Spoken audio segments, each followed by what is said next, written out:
చూడండి దేవుని బిడ్డలారా, దేవుడు మనల్ని ఎన్నడూ కూడా విడిచిపెట్టడు. ఏ పరిస్థితులు వచ్చినా, ఏ సమస్యలు వచ్చినా, ఏ ఇబ్బందులు వచ్చినా, ఇటువంటి ఒడిదుడుకులు ఉన్నాయి, కానీ దేవుడు మనల్ని ఎన్నడూ విడిచిపెట్టిన దేవుడుగా ఉన్నాడు.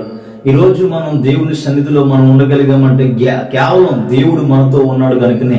అందుకని దేవుని వాక్యం సెలవిస్తాడు, ఎక్కడిద్దరు ముగ్గురు నా నామాన్ని కూడి ఉంటారో వారి మధ్యన ఉంటానని సెలవిచ్చిన దేవుడు ఆయన. దేవునికి స్తోత్రం కలుగును గాక. ఆయన మనతో ఉన్నాడు. అందుకని దేవుని వాక్యం అగ్గిలో ఒక మాట రాయబడి ఉంటుంది, ఇదిగో నా ఆత్మ మీ మధ్యన ఉన్నది కనుక మీరు భయపడకూడదు అని దేవుని వాక్యం సెలవిస్తుంది. దేవుని ఆత్మ మన మధ్యన ఉన్నప్పుడు, దేవుడు మనతో ఉన్నప్పుడు భయపడవలసినటువంటి అవసరం మనకు లేదు. ఎందుకంటే కనుక దేవుని నమ్ముకున్నటువంటి మనము, దేవుని ఎరిగినటువంటి మనము ధైర్యం కలిగిన వారిగా ఉండాలి. అందుకనే మనం ఒకసారి దేవుని వాక్య లేఖనాలు పరిశీలన చేస్తే అపోస్తలుడైన పౌలు అంటాడు, నేను నమ్మిన వారిని ఎరుగుతుంది కనుక నేను సిగ్గుపడనని వాక్య లేఖనం సెలవిస్తుంది. దేవుని నమ్మిన వారి జీవితాల్లో ఎన్నడూ సిగ్గుపడం.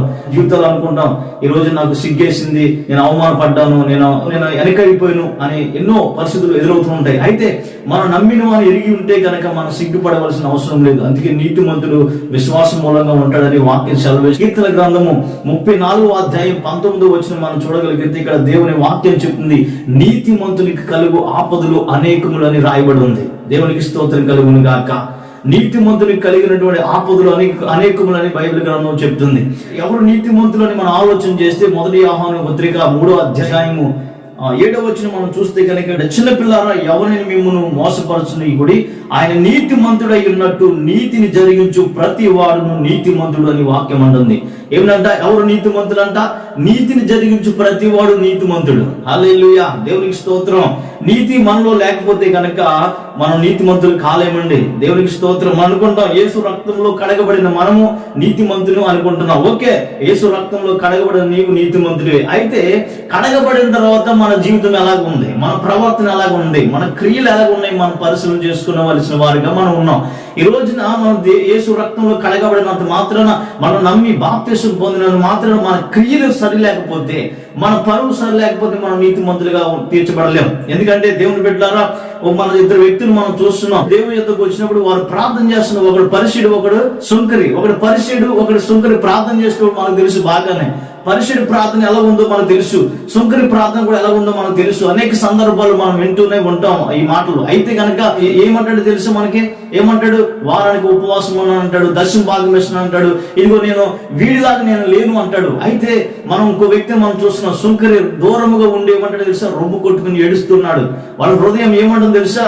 సుంకరి యొక్క హృదయం ఎలా ఉంది తెలుసా? అయ్యా, నేను పాపిని, నేను మంచివాడిని కాదు, నాలో పాపం ఉంది, నిన్ను చూడడానికి నాకు అర్హత లేదు, నిన్ను అడగడానికి నా అర్హత లేదు అని ఎంతో కుమిలిపోతాడు, ఏడుస్తూ ఉంటాడు, వేదన చెందుతూ ఉంటాడు. అయితే దేవుని బిడ్డలారా, ఇక్కడ ప్రభు అంటే మాట్లాడే తెలుసా? ఈ వ్యక్తి ఇగో ఇతని కంటే ఇతడు నీతిమంతుడిగా వెళ్ళాడు అంటాడు. దేవునికి స్తోత్రం కలుగును గాక. హల్లెలూయా. చూడండి పిల్లలు, ఎవరు నీతిమంతులుగా దేవుడు చూస్తున్నాడు తెలుసా? ఎవరైతే తను తగ్గించుకుంటున్నారో, ఎవరైతే హెచ్చించబడకుండా దేవుని దగ్గర తగ్గింపు మనసు, తగ్గింపు స్వభావం కలిగి ఉంటున్నారో వారిని నీతిమంతులుగా దేవుడు ఎంచుతున్నాడు. దేవునికి స్తోత్రం. ఇక్కడ వాక్యాన్ని గమనిస్తే కనుక, నీతిని జరిగించు ప్రతి వాడును. మనం నీతిమంతులు అని చెప్పుకుంటాం కానీ మన క్రియలు చెడ్డవే. పేరుకి నీతిమంతులమే, అయితే మనం చేసే పనులు మాత్రం చెడ్డవే. బైబిల్ చెప్తున్న మాట తెలుసా? నీతిమంతుడు తన పొరుగు వానికి దారి చూపిస్తాడంట. ఏం చేస్తాడు? నీతిమంతుడు తన పొరుగు వానికి దారి చూపిస్తాడు. ఈ రోజున మనం అనుకుందాం నీతిమంతులమే మనం. అయితే నీతిమంతుడు అయిన నీవు ఎంతమందికి దారి చెప్పేవాడిగా ఉన్నావు? ఎంతమందికి నువ్వు సహాయం చేసేవాడిగా ఉన్నావు? ఎంతమందికి నువ్వు మేలు చేసేవాడిగా ఉన్నావు? అందుకంటాడు, మేలు చేయకపోవడం పాపం అని బైబిల్ చెప్తుంది. మేలు చేయగలిగి నీవు అలాగూ చేయని వారికి పాపము కలుగును అంటాడు. మరి నీతిమంతులు అయితే మరి పాపం ఎలా వస్తుంది? మనం పాపం లేదని చెప్పుకుంటున్నాం. అయితే నీతిమంతుడు అయితే గనక నువ్వు నీతిని జరిగించకపోతే, అనగా మంచి కార్యాలు చేయకపోతే గనక నువ్వు నీతిమంతుడు కాలేవు. నువ్వు మనుషుల దృష్టిలో నీతిమంతుడిగా ఉండొచ్చు, కానీ దేవుని దృష్టిలో నీతిమంతుడిగా మనం ఉండలేము. దేవుని బిడ్డలారా, ఇక్కడ దేవుని వాక్యం అంటుంది ఏదో తెలుసా? నీతిమంతునికి కలుగు ఆపదలు అనేకములు అయినను వాటన్నిటి నుండి యెహోవా వారిని తప్పించిన. దేవునికి స్తోత్రం కలుగును గాక. అనేకమైన ఆపదలు కలిగితే నీతిమంతులకి, అయితే ఆ ఆపదలన్నిటి నుండి దేవుడు వారిని విడిపిస్తాడు. ఖచ్చితంగా నీతిమంతులకు శ్రమలు రావా? వస్తాయి, ఖచ్చితంగా వస్తాయి. నోవాహు చూడండి ఒకసారి. నోవాహు నీతిమంతుడని మనకు తెలుసు. అయితే నోవాహు జీవితంలో శ్రమలు రాలేదంటారా? వచ్చినాయి. శ్రమలు రాలేదా? ఇబ్బందులు రాలేదా? అన్నీ ఉన్నాయి. మనిషికి అన్నాక ప్రతి ఒక్కరికి శ్రమలు ఉంటాయి, ఆపదలు ఉంటాయి, కష్టాలు వస్తాయి, శ్రమలు వస్తాయి, ఇబ్బందులు వస్తాయి, ఇరుకులు వస్తాయి, వ్యాధులు కలిగింది, దుఃఖం కలిగింది, ఒకప్పుడు నవ్వుతాం, ఒకప్పుడు సంతోషంగా ఉంటాం, ఒకప్పుడేమో విచారం కలిగి ఉంటాం, అన్ని కలిగి ఉంటాం. అయితే వీటన్నిటి నుంచి దేవుడు తప్పిస్తాడు. నోవాహు నీతిమంతుడే. అయితే ప్రియులారా, ఆపదల నుండి దేవుడు తను తప్పించాడు అనడానికి రుజువు తెలుసా? దేవుని మాట విన్నటువంటి నోవహు తన ఓడ కట్టుకుని తను రక్షించుకున్నాడు, తన కుటుంబాన్ని రక్షించాడు. దేవునికి స్తోత్రం కలుగును గాక. హల్లెలూయా. ఈ రోజున మనం నీతిమంతులు అనుకుంటున్నాం, నీతిని జరిగిస్తున్నాం అనుకుంటాం. అయితే మన క్రియలు ఎలా ఉన్నాయో మనం పరిశీలన చేసుకునే వారిగా మనం ఉండాలి. దేవుని బిడ్డలారా, నీతిని జరిగించేవాడు నీతిమంతుడు. అంతేగాని నేను యేసుని ఈ రోజు నమ్ముకున్నాను, మరుసటి రోజు పాపం చేసినంటే కుదరదు. హల్లెలూయా. దేవునికి స్తోత్రం కలుగును గాక. నీతిమంతుడు విశ్వాసం మూలంగా బ్రతుకుతాడని దేవుని వాక్యం అనుంది. నోవాహును చూస్తే నీతిమంతుడు కనుకనే విశ్వాసంగా బ్రతికాడు. వాడని కట్టాడు, అనేక సంవత్సరాలు వాడని కడుతూనే ఉన్నాడు. హల్లెలూయా. సమయం దేవుడు చెప్పలే, అయితే వాడ కడుతూనే ఉన్నాడు. సమయం రాగానే ఏమైందో తెలుసా? నీతిమంతుని కనుకనే తను సేఫ్ అయ్యాడు, రక్షించబడ్డాడు. దేవునికి స్తోత్రం కలుగును గాక. అందుకే అంటాడు, నీతిమంతులు మొరపెట్టగా యెహోవా ఆలకిస్తాడంట, వారి శ్రమలన్నిటిలోని వారిని విడిపిస్తాడు. నీతిమంతులు మొరపెడితే దేవుడు ఎందుకుంటాడో తెలుసా? వాడి నీతిని జరిగించేవాడు గనక, దేవుడి మాట వినేవాడు గనక, దేవుని నమ్మేవాడు గనక, దేవుని మీద ఆధారపడేవాడు గనక దేవుడు వాడిని విడిపిస్తాడు, నడిపిస్తాడు, రక్షిస్తాడు. దేవునికి స్తోత్రం కలుగును గాక. హల్లెలూయా. దేవుని బిడ్డలారా, నీతిమంతులు కలిగి ఆపదలు అనేకములు అయినను వాటన్నిటి నుండి యెహోవా విడిపిస్తాడు ఖచ్చితంగా. నువ్వు నిజంగా నీతిమంతుడిగా ఉంటే, నీతిని జరిగిస్తే ఖచ్చితంగా దేవుడు నిన్ను విడిపిస్తాడు. నువ్వు కష్టంలో ఉండొచ్చు, నువ్వు శ్రమలో ఉండొచ్చు, నువ్వు ఓటమిలో ఉండొచ్చు, అయితే వాటన్నిటి నుంచి దేవుడు విడిపిస్తాడు. అందుకని దేవుని వాక్యం అంటుంది ఏంటో తెలుసా? నీతిమంతుడు 7 మార్లు పడినను తిరిగి లేస్తాడు. ఎందుకు లేస్తాడు? దేవుని వైపు చూస్తాడు కనుక, దేవుని మీద ఆధారపడతాడు కనుక. దేవుడే నాకు దిక్కని దేవుడి వైపు చూస్తాడు, దేవుడే నాకు ఆధారమని దేవుడి వైపు చూస్తాడు. మనుషుల వైపు చూడడు, లోకం వైపు చూడడు. మనమైతే ఏం చేస్తాం తెలుసా? లోకం వైపు చూస్తాం, మనుషుల వైపు చూస్తాం. సహాయం కలిగినప్పుడు దేవుడు అంటాం, సహాయం లేనప్పుడు మనుషులు అంటాం కదా. అయితే దేవుని బిడ్డలారా, మన ఇక్కడ విషయాన్ని గమనించాలి. మనం నీతిగా ఉన్నామా లేదని మనం పరిశీలన చేసుకోవాలి. నీతిమంతులు ఖచ్చితంగా దేవుడు విడిపిస్తాడు. దేవుని వాక్యం అన్నది, నీతిమంతులు మొర పెడితే దేవుడు ఖచ్చితంగా వారికి మొరను ఆలకించి వారి శ్రమలన్నిటిలో నుంచి ఆయన విడిపిస్తాడు. కీర్తనల గ్రంథము 37వ అధ్యాయము 25వ వచనం మనం చూస్తే కనుక, ఆయన నీతిమంతులు విడిపడుట గాని వారి సంతానం భిక్షమెత్తుట గాని నేను చూచి ఉండలేదంటాడు భక్తుడు ఇక్కడ. దేవుడికి స్తోత్రం కలుగును గాక. ఏంటంట? ఆయన నీతిమంతులు విడిచిపెట్టడం గాని ఆయన వారి సంతానం భిక్షమెత్తుకుంటాడు గాని నేను చూచి ఉండలేదు. దేవునికి స్తోత్రం. నీతిమంతులు చెప్పే మాట ఇదే. దేవుని బిడ్డలారా, ఏంటంట? ఏమంటారు? నీతిమంతులు ఏం చెప్తే తెలుసా? నీతిమంతులు ఆయన ఎన్నడూ విడిచిపెట్టడు. ఆయన వారి సంతానం భిక్షమెత్తుకుంటాడు నేను చూడలేదు అంటున్నాడు ఇక్కడ. నిజమే, మనం నీతిగా ఉంటే కనుక ఏ రోజు మనం భిక్ష ఎత్తుకోవాల్సిన అవసరం లేదు. దేవుడి మీద ఆధారపడేవాడికి దేవుడే సహాయకుడు, దేవుని మీద ఆనుకునేవాడికి దేవుడే రక్షణ, దేవుని వైపు చూసేవాడికి దేవుడే ఆధారంగా ఉంటాడు. కనుకనే దేవుని మీద మనం ఆనుకునే వారిగా మనం ఉండాలి. దేవుని యందు మాత్రమే మనం విశ్వాసం ఉంచాలి. అందుకే నేను నమ్మిన వారు ఎరుగుతున్నా కనుక నేను సిగ్గుపడను. ఎవరిని ఎరిగి ఉన్నాం? మనం దేన్ని ఎరిగి ఉన్నాం? నీతిమంతులని చెప్పు ఉన్నాం, కానీ మనం చేసేవాడిని కూడా చెడ్డ పనులే, మంచి పనులు కాదు. మేలు చేయని ఎరిగి అలాగూ చేయని వారికి పాపము కలుగునంటున్నాడు ఇక్కడ. మనం నీతిమంతులమైతే మేలు చేసేవారిగా ఉండాలి, సహాయం చేసేవారిగా ఉండాలి. ఆపదలో ఉన్న వారికి మనం సహాయకులుగా ఉండాలి. ఈ రోజున ఎవరైనా సహాయం కోరి వస్తే వారిని ఏం చేస్తారు గురించి మనం చేరు కొడుతూ ఉంటాం. లేదు అసలు అంటాం. నీ దగ్గర లేనప్పుడు లేదని చెప్పు, తప్పలేదు. కానీ ఉండి కూడా లేదని చెప్తూ ఉంటాం కదా, అవునా కదా? ఉన్నా కదా లేదని చెప్తాం. దేవుని వాక్యం అంటుంది, నువ్వు మేలు చేయనరిగి అలాగూ చేయని వారికి పాపం కలిగిన దేవుని వాక్యం అంటుంది. చెప్పండి, ఈ రోజున మనం అలాగ చేయను ఎంతమంది ఉన్నాం? ఈ రోజున మేలు చేయని ఎరిగి ఉండి మనకు తెలుసు మేలు చేయాలి, ఇది మేలు మంచి చేత మంచిదిరా బాబు అంటాం. అయితే కనుక ఎవరన్నా వచ్చి సహాయం అడిగితే మాత్రం లేదు అని చెప్తాం. అది అబద్ధం కదా, మోసం కదా. అందుకంటాడు పాపం చేయవాడు అపవాది సంబంధం అంట. మరి ఎవరి సంబంధంలో? దేవుడి సంబంధం అయితే మేలు చేస్తాం. మరి దేవుడి సంబంధం కాకపోతే మరి ఎవరి సంబంధంలో? ఇప్పుడు మన నీతిమంతులు ఎలాగ అవుతామా? అబద్ధాలు ఆడుతూ, మోసం చేస్తూ, దేవుడికి వ్యతిరేకంగా మాట్లాడుతూ, మేలు చేయక మనం ఏం చేస్తున్నాం? కీడే చేస్తున్నాం. అందుకంటాడు మేలు నీతిమంతులు ఏం చేస్తాడంట? తన పొరుగు వానికి త్రోవ చూపిస్తాడు, దారి చూపిస్తాడా? తన పొరుగు వానికి దారి చూపించేవాడు నీతిమంతుడు. దేవుని పెట్టారా? నీతిమంతుడు తన పొరుగు వారికి దారి చూపిస్తాడు. మనం నీతిగా బ్రతికితే ఖచ్చితంగా ఎదుటి వారికి మనం దారి చూపించే వారికి ఉండాలి. మనం ఏం చేస్తాం తెలుసా? మనమే ఎదగాలి, మనమే ఉండాలి, మన పిల్లలే ఉండాలి, మన బంధువుల్లో మనం కలిసి ఉండాలి అనుకుంటాం. కానీ ఎదుటి వారికి సహాయం చేసే మనసు, హృదయం మనకు ఉండదు. దేవుని పెట్టాలి. నువ్వు నీతిమంతుడు ఎలాగవుతావు అలాగైతే, నువ్వు నీతిమంతుడు ఎలాగవుతావు అలాగా నీకు నువ్వే ఉండాలనుకుంటున్నావు. నేనే ఉండాలి, ఆ పొజిషన్లో నేనే ఉండాలి, నా బిడ్డలే ఉండాలి, నా వెనకాల వారే ఉండాలి. మరి పొరుగువాడి సంగతి ఏంటి? గమనించి దేవుని బిడ్డ ఇదనము. దేవుడు నేను ప్రేమిస్తున్నాడు, ఓకే. దేవుడు నీకు కాపుదలు ఇస్తున్నాడు, ఓకే.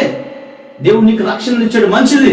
అయితే అందుకన్నాడు, ఈ రక్షణ నిర్లక్ష్యం చేసిన ఎవడు తప్పించుకోగలడు? దేవుడు ఇచ్చిన రక్షణను మనం నిర్లక్ష్యం చేస్తే మనం ఎలా తప్పించుకుంటాం? రాబోతు ఉగ్రత నుంచి ఎలా తప్పించుకుంటాం? ఒకసారి గమనించు దేవుని బిడ్డ. నీతిమంతుడు అని చెప్పుకుంటున్నాం. ఇక్కడ అన్నాడు నీతిమంతుడు అంట, నీతిమంతుని కలుగు ఆపదలు అనేకములు అయినను వాటన్నిటిలో నుండి యెహోవా వారిని విడిపిస్తాడు. ఖచ్చితంగా విడిపిస్తాడు. యోబు గ్రంథం చూడండి, ఒక మాట అంటాడు. యోబు గ్రంథం 27వ అధ్యాయము 6వ వచనం చూడండి ఒకసారి.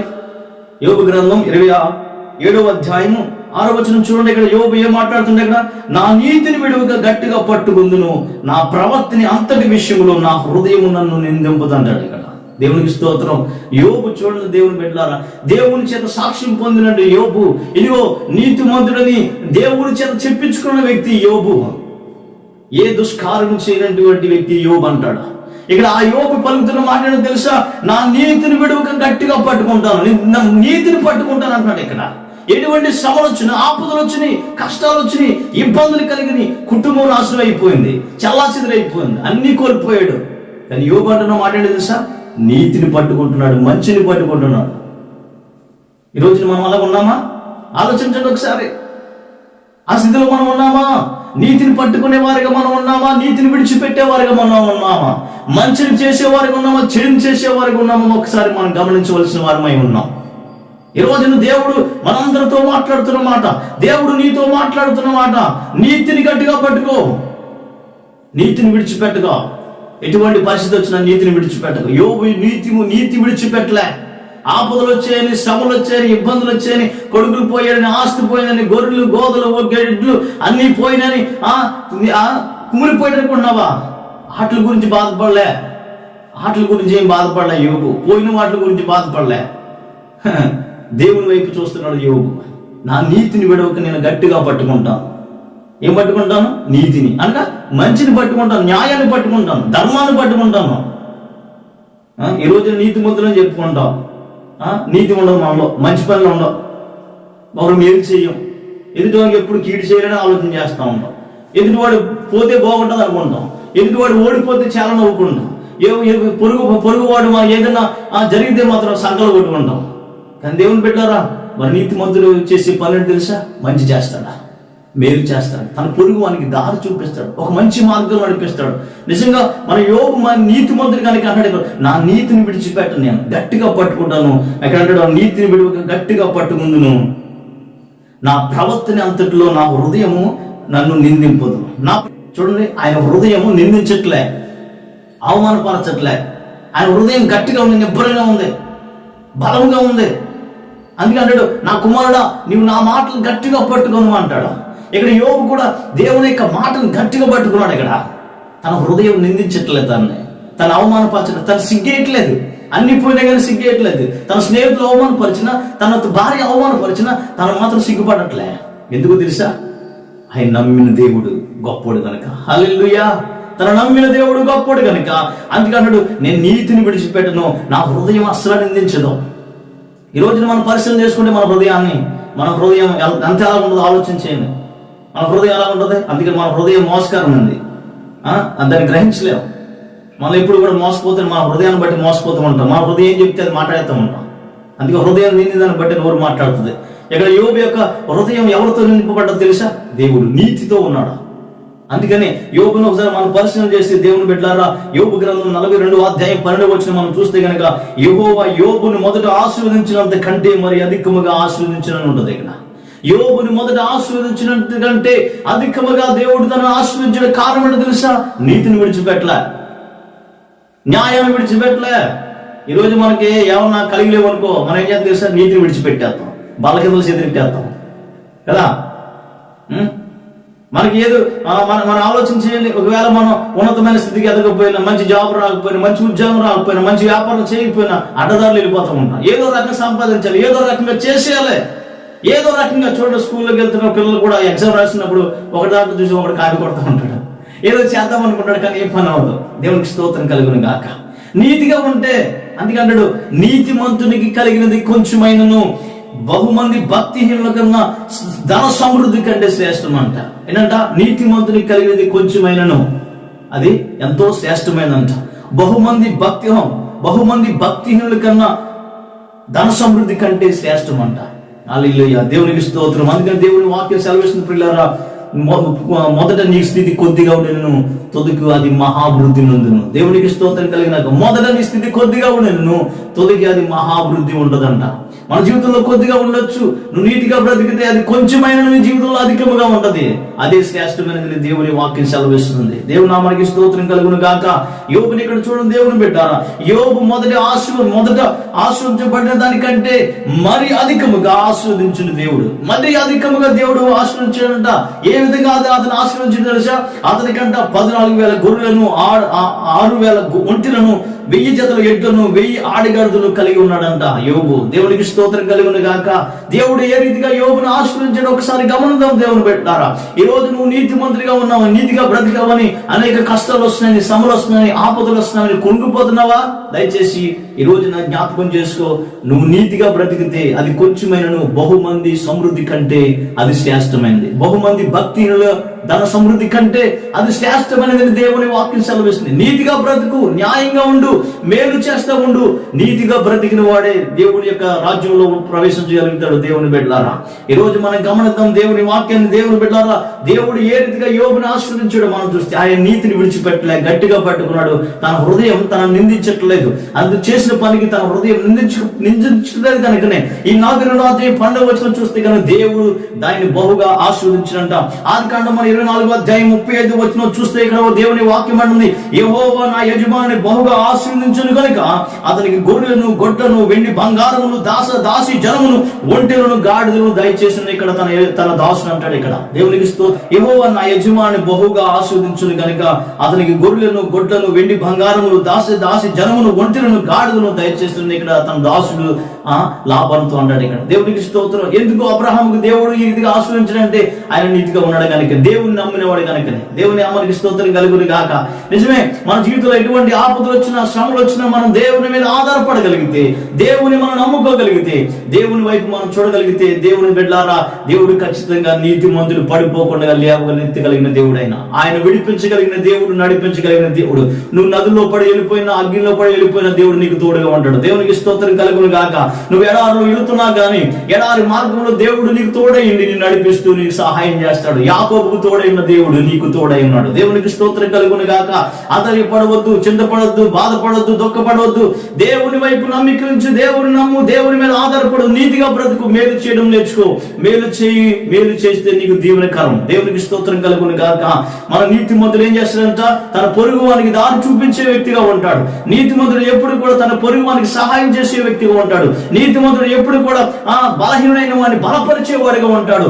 దేవుడు కోరుకునేది అది. దేవుని బిడ్డలారా, అంతేగాని నీతిమంతుడు కదా మనం చెప్పుకుంటూ అన్యాయంగా మనం నడుచుకుంటే గనక, అన్యాయంగా మనం వెళితే గనక మనం నీతిని జరిగించే వారు కాదని బైబిల్ గ్రంథం చెప్తుంది. నువ్వు యేసు రక్తంలో కడగబడినంత మాత్రాన, యేసు రక్తం చేత పవిత్రపరచబడుకున్నంత మాత్రాన, నువ్వు రక్షణ కలిగి ఉన్నంత మాత్రాన నువ్వు నీతిని జరిగించకపోతే నువ్వు దేవుని బిడ్డ కాలేవు. దేవునికి స్తోత్రం కలుగును గాక. అందుకే ఇక్కడ వాక్యం చెప్తే, నీతిని జరిగించు ప్రతి వాడు నీతిమంతుడు, నీతిని జరిగించని వాడు అపవాది సంబంధిని దేవుని వాక్యం సెలవిస్తుంది. ఈ రోజు మనం గమనిద్దాం, మనం నీతిమంతులు అయితే దేవుని పిల్లలమే, నీతిమంతులు కాకపోతే అపవాది పిల్లలమే. ఈ రోజు నువ్వు ఎక్కడ ఉన్నావు ఒకసారి ఆలోచించి, నీతిని జరిగించినట్లయితే, దేవుని బిడ్డలారా, నీతి కలిగి ఉంటే కనుక మనకు నీతి మొదలైన ఆపదలు కలుగుతాయి, అనేక శ్రమలు వస్తాయి అంటారు కదా. ఈ రోజున మనం చూడండి, ఒకసారి దేవుని నమ్మిన తర్వాత, నువ్వు దేవుడిని నమ్మాలి కదా, నువ్వు దేవుడు నీకు ఏం చేశాడు అంటారు. దేవుడు ఏం చేశాడు నీకు? ఏమేం చేశాడు? ఇన్ని కష్టాలు వస్తున్నాయి, ఇన్ని ఇబ్బందులు వస్తున్నాయి, దేవుడు అంటావు ఎందుకురా బాబు అనేవారు లేరా? ఉన్నారు. అలాంటప్పుడు మనం ఏమైపోతుంది తెలుసా?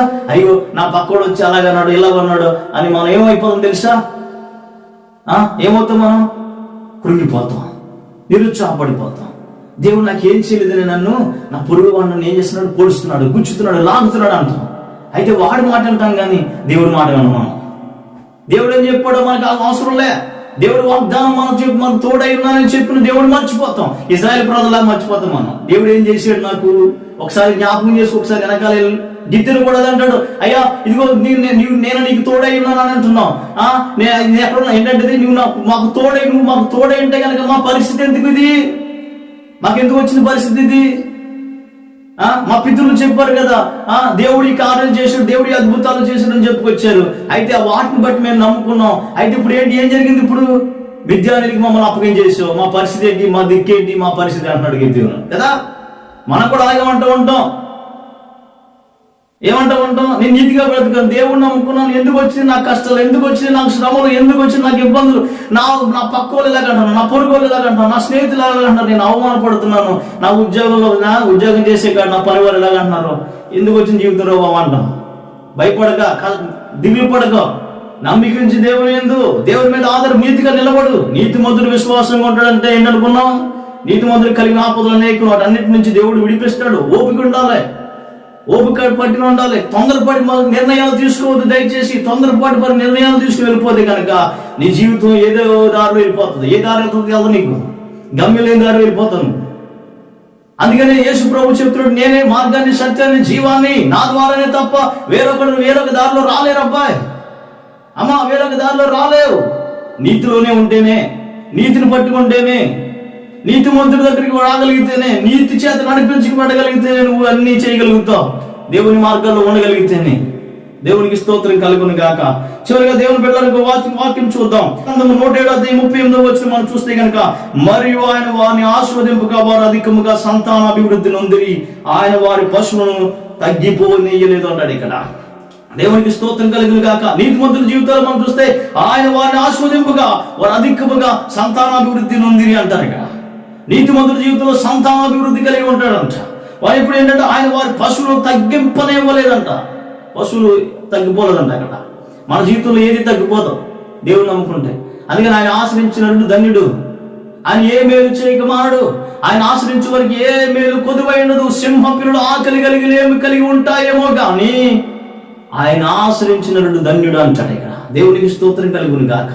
గుర్తుంచుకో, నువ్వు ధన్యురాలు. దేవుడు నీతో ఉన్నాడు. దేవుడు నీ పక్షాన ఉన్నాడు. ఆయన నీకు సహాయం చేసే దేవుడు. ఆయన ఎన్నడూ నిన్ను విడిచిపెట్టిన దేవుడిగా ఉన్నాడు. దేవుని విడిచిపెట్టకు. దేవుని యందు నమ్మిక మాత్రం ఉంచు. దేవుడు సహాయం చేస్తాడు. ఆపదలు వచ్చినాయి కదా, నీ కష్టాలు వచ్చినాయి కదా, శ్రమలు వచ్చినాయి కదా, దేవుడిని విడిచిపెట్టి దూరం అయిపోకో.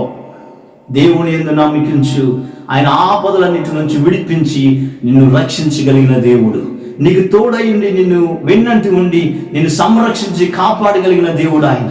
దేవునికి స్తోత్రం కలుగును గాక. దేవుడు నీకు తోడైండును గాక. ఆమేన్. ప్రార్థన చేసుకుందామా? కళ్ళు మూసుకుందాం. ప్రేమ స్వరూపుడైన తండ్రి, నీకు వందనాలు చెల్లిస్తున్నాం ప్రభా. నీతిమంతుని కలిగిన ఆపదలు అనేకములని వాక్యం అంటుంది. అయినను వాటన్నిటిలో నుండి యెహోవా వారిని విడిపించునని నీ వాక్యం సెలవిస్తుంది. ఈ రోజున ప్రభా వింటున్నట్టు నీ బిడ్డల జీవితాల్లో అయ్యా నువ్వు తోడై ఉండి వారి ఆపదల నుండి వారిని రక్షించమని, కాపాడమని నాయన సహాయం దయచేయమని అడుగుతున్నాం. నీతిమంతుడు తన పొరుగు వానికి దారి చూపిస్తాడని వాక్యం అంటుంది. నీతిని జరిగించేవాడు నీతిమంతుడని వాక్యం లేఖనం సెలవిస్తుంది. ప్రభా, ఈ రీతిగా మేము జీవించడానికి, నీ బిడ్డలందరూ నీ వాక్యానుసారంగా నడుచుకోవడానికి నీ కృపను దయచేయమని యేసు నామములో దీవించమని అడుగుతున్నాం పరమ తండ్రి. ఆమేన్. దేవునికి స్తోత్రం కలుగును గాక. హల్లెలూయా. Praise lord.